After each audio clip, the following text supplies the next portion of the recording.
Hello children. In last class we have seen about reflection and laws of reflection. Today let us see its types. Types of reflection. We have learned that not all bodies can reflect light rays. So the amount of reflection of light depends on the nature of the reflecting surface. Based on the nature of the surface, a reflection can be classified into two types. One is regular reflection and the other is irregular reflection. At first, let us see about regular reflection. When a beam of light falls on a smooth surface, it gets reflected. After reflection, the reflected rays will be parallel to each other.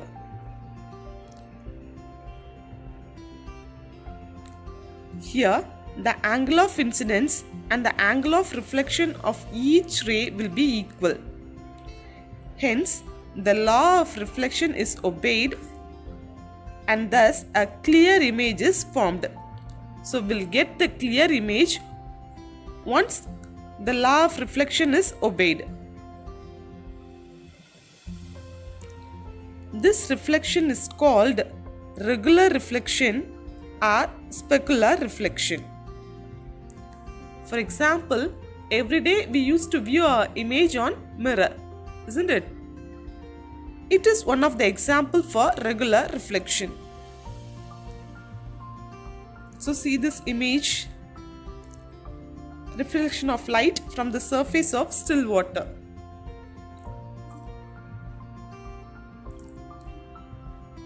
Next, let us see about irregular reflection.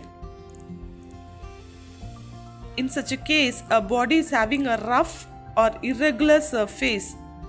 Each region of the surface is inclined at different angles. So, when light falls on such a surface, the light rays are reflected at different angles. In this case, the angle of incidence and the angle of reflection of each ray are not equal.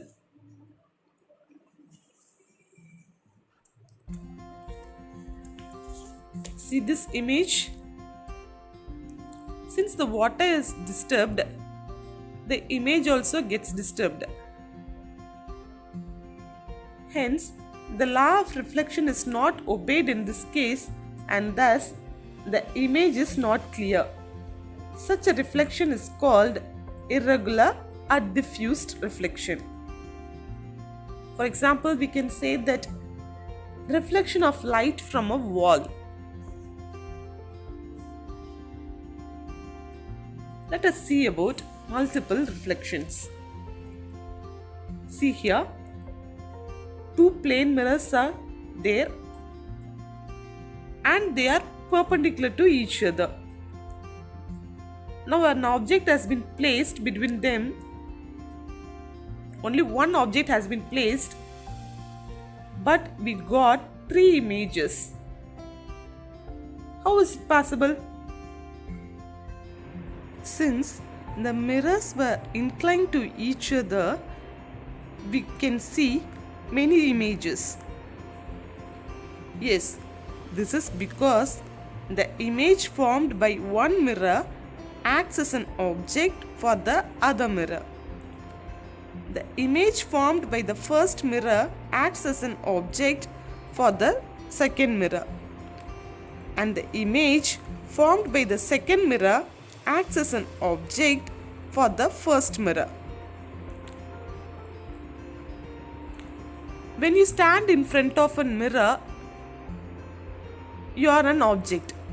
You are getting your image on the mirror, isn't it? In the same way, when two mirrors are placed and you stand in front of them, you are an object and you get your image on one mirror. That image on the first mirror acts as an object. The same one happens here also.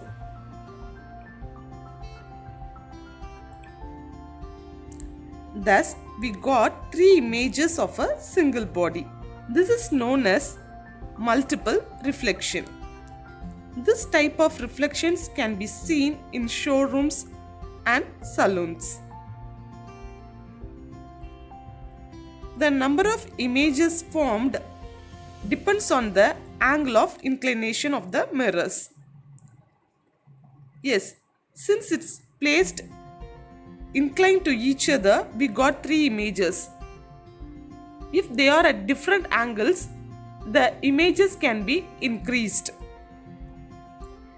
If the angle between two mirrors is a factor of 360 degree, then the total number of reflections is finite.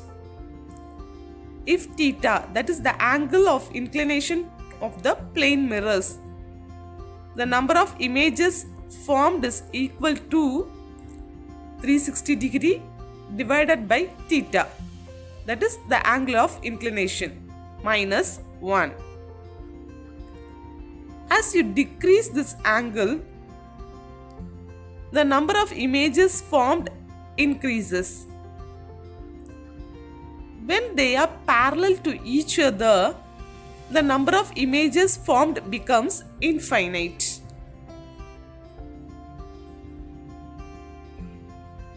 Let us see a problem with this.